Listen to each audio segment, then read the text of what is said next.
Good morning. I just want to take a little bit of time to go over the Karmann Ghia Lowlight that we've been working on. This thing is going to be absolutely amazing. This one is a 1957. Lowlights are the first generation Karmann Ghias. They're few and far between. They're worth a lot of money. They're just awesome cars. The floor pan is different than the later Karmann Ghias. Some of the parts are interchangeable and some of them aren't, but the pans are completely different. This whole area back here is like totally different than, than the later generations. None of the patch panels are available for these cars. So pretty much all of this, pretty much from like here back, is all been made by hand. Jack did all this. It came out amazing.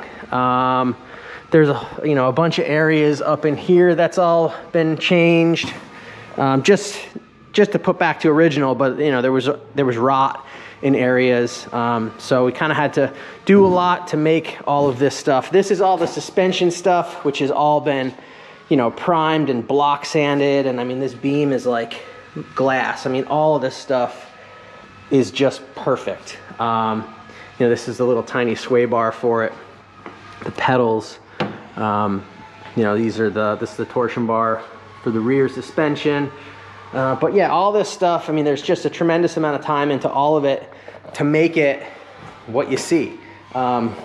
People always call here and say, I need a paint job. And they don't realize that what makes the paint job is all the prep that goes into, to doing this. It's the prep that makes the paint look good. So, yeah, I'll take you in the back, show you what Jack's got going with the body. There's a lot of metal work that needs to happen, or that is in the process of happening with it. So it's just, it's a lot of work, but it's gonna be awesome when it's done. So like I was saying, Jack has been busy as a beaver on this thing, and it's, it's a lot of work. And really getting into it, we kind of unearthed some other issues that you couldn't really see when the car was together. Car is now in this body cart. Jack has, braced the body up, shimmed it, got on the cart so it's like perfectly level and, and sturdy. That way he can, as he cuts things apart, the body isn't going to twist or get all weird. So, yeah, that's what's going on with it. I'll have Jack explain kind of where he's at right now with the sheet metal stuff. Well, first off, like Jeremy was saying, you never know what the car looks like until you get into it. Cut the rocker panels off, cut the bottom of the fenders off. The bottom of this A-pillar, there was nothing left of it. This piece in here I made from scratch. Not being able to tell what it's supposed to look like from the factory.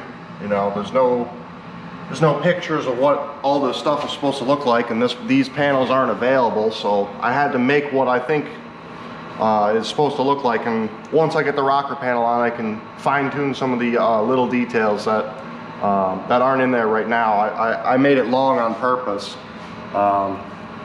It's called an inner floor support. It goes from the bulkhead, and it ties the bulkhead to the floor, which is the chassis, into the A-pillar. They do make these pieces, but they don't make them for lowlights. And one of the big differences, besides how they fit, is these louvers right here aren't part of the aftermarket panels. So I ended up taking this piece. I repaired this piece. I made this from scratch. This was made from scratch. This lower piece right in here, I also made. So, had a lot of time in just this little part that, yeah, you could have bought it, but is it gonna fit, and how much are you gonna have to modify the aftermarket part to make it work for your application? Sometimes it's better to repair versus replace. When you did, so, you made that little thing with the cage that holds the cage nuts? Yeah. Yeah, this piece in here. Now, how are the cage nuts held in there? There's just a little cage on the inside. It's kind of hard to see once it's welded in there, but there's just some plug welds in here. They would have been spot welded. So this piece bolts in, or not bolts into it. It welds into the body kind of like that. and ties this at the bulkhead to the A-pillar together. Then this piece we bought aftermarket, but anytime you get aftermarket pieces, they don't fit. You have to screw around with them to make them fit. So I've been spending the time adjusting the shape. I had to stretch in here a lot. I had to add this detail on the outside because that was cut way too long. It was like 2 inches too long, which ended up actually being a good thing because I was able to use the extra material to bend the flange to make it look like it's supposed to. Cool. You know? Now, how does that piece go in? This piece just goes in like that. Okay. Oh, that. So right, I forgot. You were saying. So when you were saying that this is long, this piece was literally like out to here when we originally stuck this patch panel in. It just it wasn't even close. Yeah. This was a couple days just trying to making this piece fit, which, you know, it's part of the game. Really, this is what the original looked like. You know, and you can see the detail on here that I replicated with the new piece. Yep. It's not completely finished, work in progress.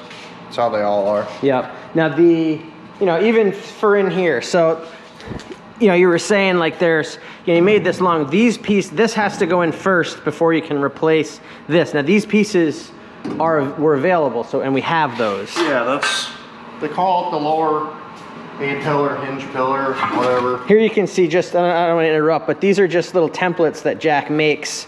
So this is kind of like the guide for, when he's going to make a patch panel or have to make it. This is exactly how it's got to, the shape and how it's got to fit. So he'll make the patch panel fit the way that the factory part fit, rather than just kind of cutting the factory stuff out and then guessing with how that patch panel is supposed to fit, or just relying on a stamping that really isn't correct.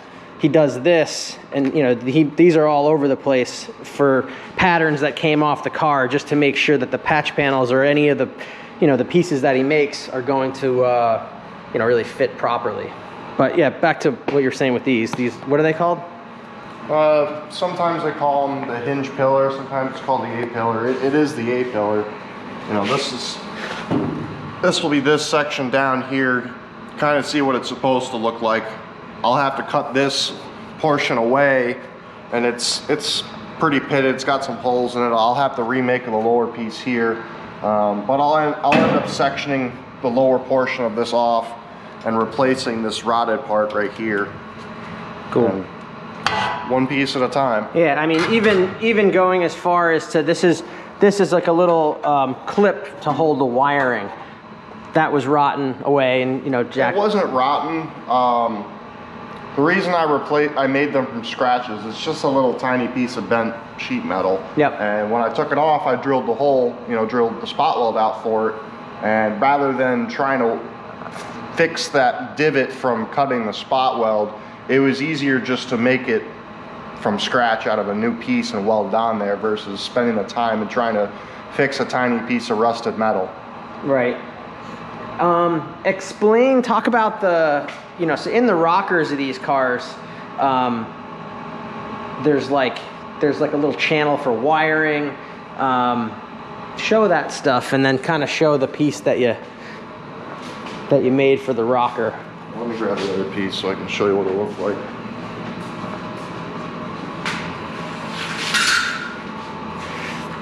This is the upper rocker panel. Sometimes you can call it a sill panel. This piece originally I was trying to save and reuse. But as I was taking it off, it just got to the point where I was realizing that what was there really wasn't in the best shape. This car has been restored a few different times, and every time they did it, it got a little bit worse. I took this off, and it's pretty rusted, pretty pitted.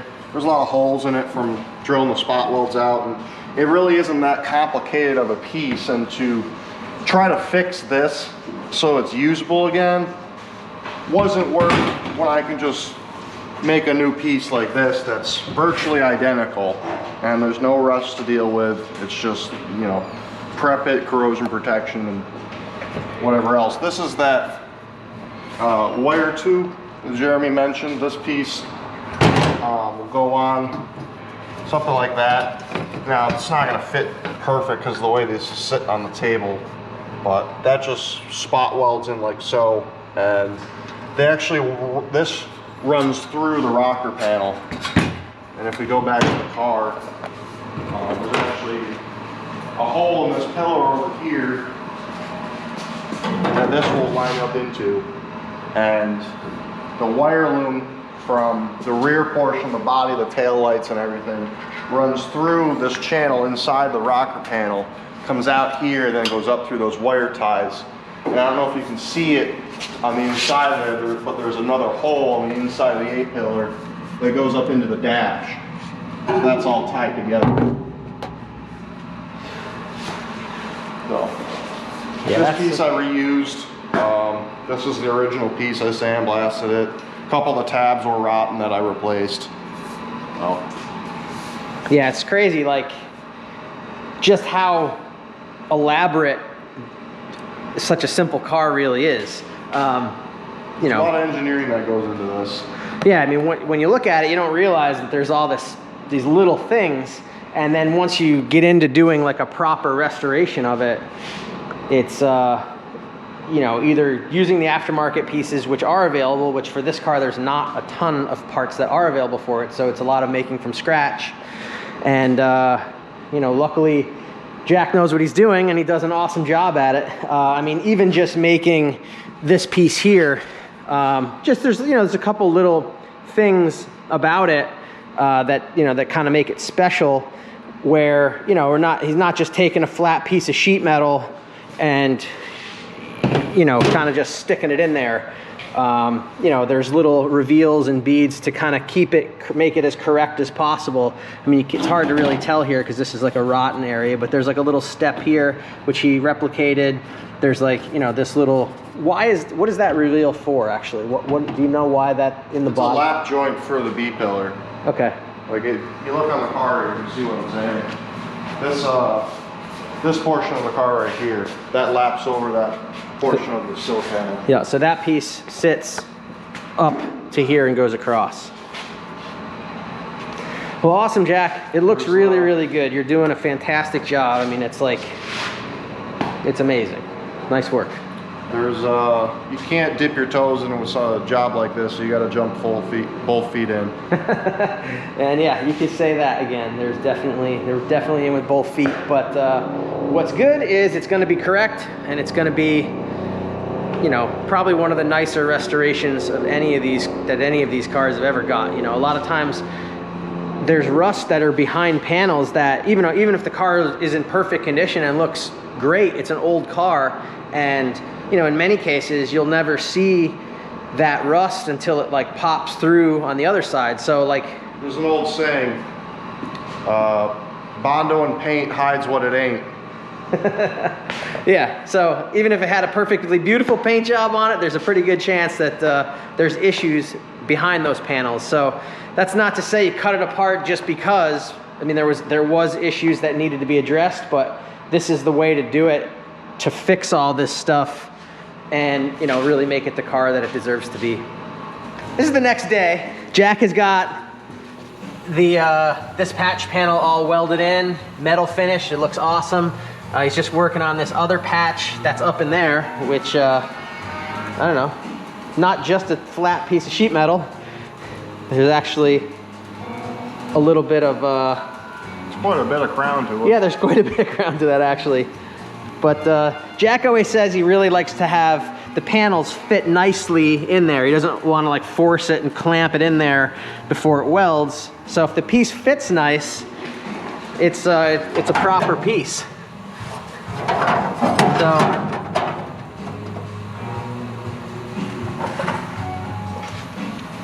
I mean, that fits great.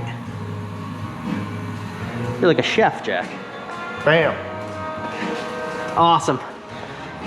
Well, if you like this stuff, hit the like button, comment and subscribe, do all that kind of stuff. And if you have any questions, leave in the comments and we'll try to answer them for you.